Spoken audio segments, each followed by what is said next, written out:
On the rain-slicked fjord roads of western Norway, an 84-year-old taxi driver named Magnus climbs into the same sedan he has driven for most of his working life. The odometer reads past 3,400,000 kilometers, more than 2,100,000 miles, and the original engine sitting under that hood has never once been cracked open for a rebuild. No junkyard swap. No short block replacement. Just oil changes, timing belt service, and 3.5 decades of brutal Norwegian winters. That car is not some pampered collector's piece hiding under a cover in a heated garage. It is a boxy, unglamorous, 3-box sedan you could buy right now, today, for less money than a brand new smartphone, sitting quietly in a used car lot in Ohio or in a classified ad in Sao Paulo while shoppers walk straight past it toward a crossover with a 6-year loan attached. Mechanics who have inspected that engine over the decades keep saying the same thing, that nothing about it looks special, no exotic materials, no boutique badge, just conservative engineering executed without a single shortcut. By the time we hit the #1 spot on this list, you will know exactly which sedan that taxi driver is still driving, and exactly why its engine has refused to die. Here is the uncomfortable truth the modern used car market does not want families to understand. Somewhere between the 1980s and the early 2000s, a handful of manufacturers built engines so over-designed, so needlessly overbuilt, that they have quietly outlived the cars wrapped around them, the dealerships that sold them, and in more than one case the entire divisions that built them. These were not sports cars. They were not homologation specials chasing a trophy on Sunday to sell more coupes on Monday. They were plain, 3-box family sedans, a hood up front, a passenger cabin in the middle, and a trunk out back, the exact silhouette every design student in 2026 is trained to dismiss as boring. And because they are boring, because there is no badge on the trunk lid that impresses anyone at a stoplight, these cars have collapsed in resale value to the point of absurdity, even while the iron and aluminum bolted underneath their hoods was engineered to run for 400,000 miles, 500,000 miles, and in one case, well past the 2 million mile mark. Walk through any used car classified section, whether it is a small dealer lot outside Cleveland or a private seller posting photos from Sao Paulo, and you will find these same 7 silhouettes parked at the bottom of the page, priced like they are apologizing for existing, while buyers scroll straight past them toward something taller, newer, and mechanically far less proven. Before we start counting these down, hit that subscribe button and ring the notification bell, because we are about to walk through 7 engines that got overbuilt on purpose, back when a warranty claim actually meant something and an engineer had to look a customer in the eye. Sliding into position number 7 is a car that spent 46 years as the default choice for retirees, road trippers, and used car flippers who actually understood engineering, the Buick LeSabre, built around Buick's legendary 3.8-liter V6, an engine the entire industry simply nicknames the 3800. This engine's lineage does not start in 1988, when Buick officially gave it the 3800 name. It traces back even further, to the aluminum Fireball V8 that powered the original Buick Special in the early 1960s, which means the DNA underneath the LeSabre's hood connects directly back to Buick's golden era of engineering. By the time the LeSabre nameplate retired in 2005, after a 46-year production run, its 3.8-liter Series 2 V6 had already been named towards 10 Best Engines list 3 separate times,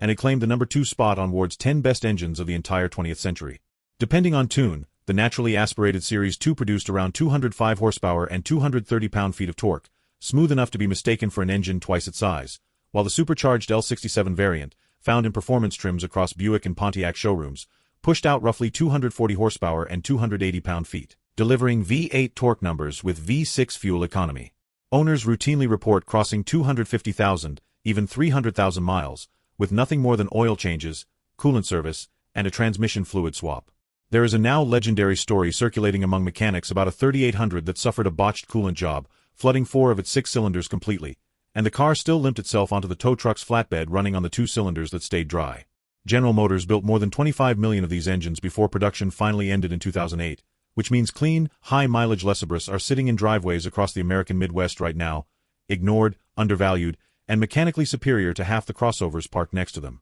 Moving to spot number 6, we head to Toyota's flagship full-size sedan, the first-generation Avalon, assembled at Toyota's plant in Georgetown, Kentucky beginning in February of 1994 for the 1995 model year. Toyota built the Avalon to fill the gap left when the rear-wheel drive Cressida disappeared from American showrooms in 1992, stretching the Camry's platform and dropping in the 3-liter, 24-valve, dual overhead cam 1MZF EV6. In its earliest form, that engine produced around 192 horsepower and 210 pound-feet of torque, so smooth and unstressed that Ward's editors placed it on their 10 best engines list in 1996. This is not an engine that needs babying. The 1MZFE uses an aluminum block and aluminum heads, conservative internal tolerances, and a bottom end so over-engineered that 400,000-mile examples are not considered rare inside Toyota enthusiast circles. They are considered normal Tuesday conversation. Consumer surveys covering this generation regularly hand the Avalon an owner satisfaction rating around 4.8 out of 5, with the overwhelming majority saying they would buy the exact same car again without hesitation.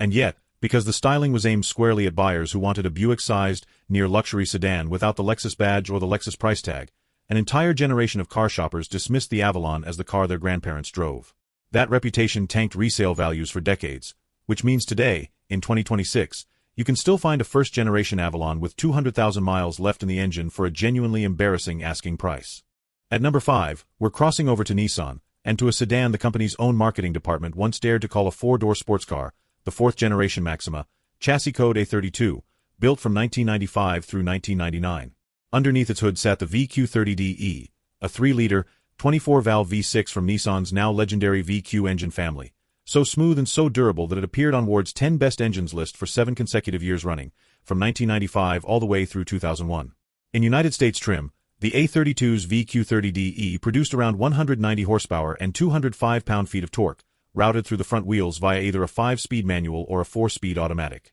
Owners have documented these engines crossing 400,000 miles on nothing more than basic maintenance, oil changes, coolant flushes, and the occasional timing belt, an almost unheard-of number for a 1990s front-wheel drive V6. The VQ family as a whole is considered one of the finest engine families Nissan has ever produced, respected enough that tuners have pulled several hundred additional horsepower out of a built VQ30DE while retaining the stock factory intake manifold. And yet, because the A32 wore conservative, forgettable 1990s sheet metal, and because Nissan's reputation took a hit during the company's financial troubles in the early 2000s, these cars quietly vanished into driveways and long-term garages, racking up mileage while nobody paid attention. Rolling into number 4, we land on a car that law enforcement agencies and taxi fleets across all 50 states trusted with their lives for nearly 2 decades, the Ford Crown Victoria, riding on Ford's body-on-frame Panther platform and powered by the 4.6-liter, single-overhead cam modular V8. Ford introduced this engine to the Crown Victoria lineup in 1992, replacing the older pushrod 5-liter V8, and by the time the second-generation redesign arrived in 1998,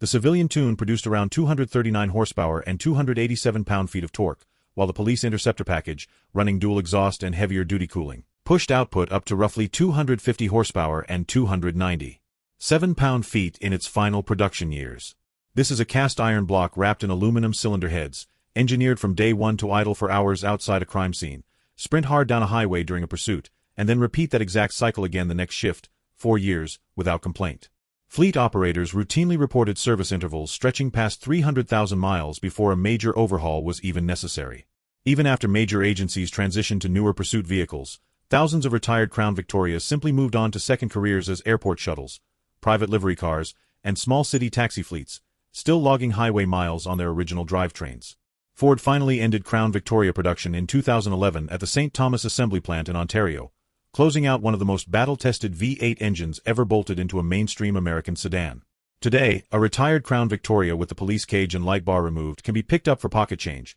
wearing an engine that spent its entire working life being driven harder than almost anything else on the road, and still refusing to quit. Landing at number 3, we're back on American soil, at Honda's plant in Marysville, Ohio, where the 5th-generation Accord rolled off the line from 1994 through 1997. Motor Trend crowned it Import Car of the Year in 1994, but the real story sits underneath the hood, where Honda offered a 2.2-liter, single-overhead cam F22B engine in 2 distinct flavors. The base F22B2 produced 130 horsepower, while the VTEC-equipped F22B1, reserved for the EX trim, made 145 horsepower, using Honda's variable valve timing system to unlock extra breathing at the top of the rev range without sacrificing the relaxed, unburstable nature of the bottom end. This is an engine enthusiasts still describe as overbuilt, with internals stout enough that turbocharged street builds have survived years of abuse on a bottom-end Honda never actually designed with forced induction in mind. In stock form, 200,000 miles is considered the beginning of a 5th-generation Accord's life, not the end of it, and clean examples regularly cross well past that number on nothing more than timing belt service and routine oil changes.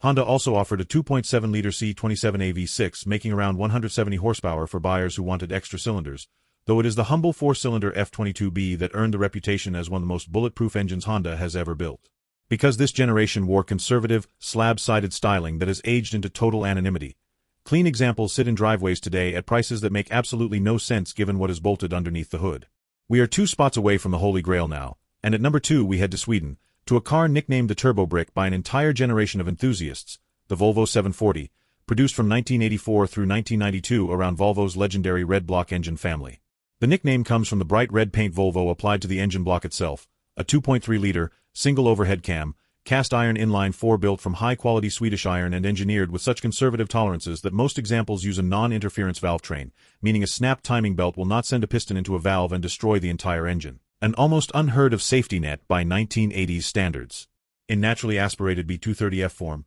the red block offered modest, unglamorous power, but it is the turbocharged B230FT that built the legend, factory rated at around 165 horsepower, yet so overbuilt in its bottom end that tuners routinely and reliably extract 250 horsepower without ever opening the block. And heavily built examples running aftermarket 16 valve heads and larger turbochargers have been documented producing as much as 550 horsepower from that same cast iron foundation. Numerous owners have documented red block-powered Volvos crossing 500,000 miles, and some longtime enthusiasts insist their cars are still running well past the million-mile mark. This is the same engine family that turned Norway's hill climb scene into a Volvo-dominated sport, and the same engine that built an entire underground tuning culture around one simple idea, that you did not need Porsche money to build a Porsche embarrassing sleeper. Because the 740 wore boxy, unfashionable Scandinavian styling that 1990s buyers openly mocked, these cars became some of the cheapest used vehicles on the market, despite hiding one of the most genuinely bulletproof engine blocks of the entire 20th century underneath that unassuming hood. And now, the Holy Grail, the exact sedan hiding underneath our taxi driver in Norway from the very beginning of this video, the Mercedes-Benz 300e, built on the W124 chassis that Mercedes produced from 1984 all the way through 1997, and sold under the 300e name specifically from its debut until 1993, when Mercedes renamed the sedan the E320 and swapped in a newer 3.2-liter 6. Under the hood of the original 300e sits the M103, a single overhead cam, cast iron block inline 6 displacing 3 liters, producing somewhere between 177 and 201 horsepower depending on market and model year, mated to either a bulletproof 4-speed automatic or a 5-speed manual gearbox. Mercedes-Benz over-engineered nearly every component on this platform during the era enthusiasts and mechanics still describe as the company's most overbuilt period, from deep water jackets to reinforced subframes to a chassis so structurally dense that slamming the door produces the kind of vault-like thud modern automakers spend millions trying to replicate with sound insulation alone. That philosophy is exactly why taxi drivers across Europe gravitated toward the W124 in the first place, and why examples of this chassis have gone on to record some of the highest verified odometer readings of any production car in history, including that same W124 taxi from the opening of this video, crossed and confirmed at 3,400,000 kilometers, more than 2,100,000 miles, on its original drivetrain. That reputation is exactly why enthusiasts and mechanics alike still call the W124 the last of the truly over-engineered Mercedes-Benz sedans, built before cost accounting started dictating design decisions across the entire industry. And because that reputation has not yet fully caught up with mainstream used car buyers outside dedicated Mercedes-Benz forums, you can still find rough but running 300e sedans selling for a fraction of what their engineering actually justifies, an entire tank-like inline 6 waiting patiently in driveways and back lots for someone who actually understands exactly what they are looking at. If any of the 7 cars on this list deserves to be called the holy grail of bulletproof family sedans, it is this one, the car that quietly proved an entire nation of taxi drivers right decades before the internet turned that reputation into folklore. 7 sedans, 7 engines that refuse to compromise, and 7 reminders that the most bulletproof machine on the road is rarely the one wearing the flashiest badge. So here's the question for the comment section right now before you close this video. Which one of these 7 engines would you personally trust to take you across an entire continent without a single tow truck showing up? And which forgotten, overlooked sedan do you think we missed that deserved a spot on this list? Drop it below, and we will see you in the next one.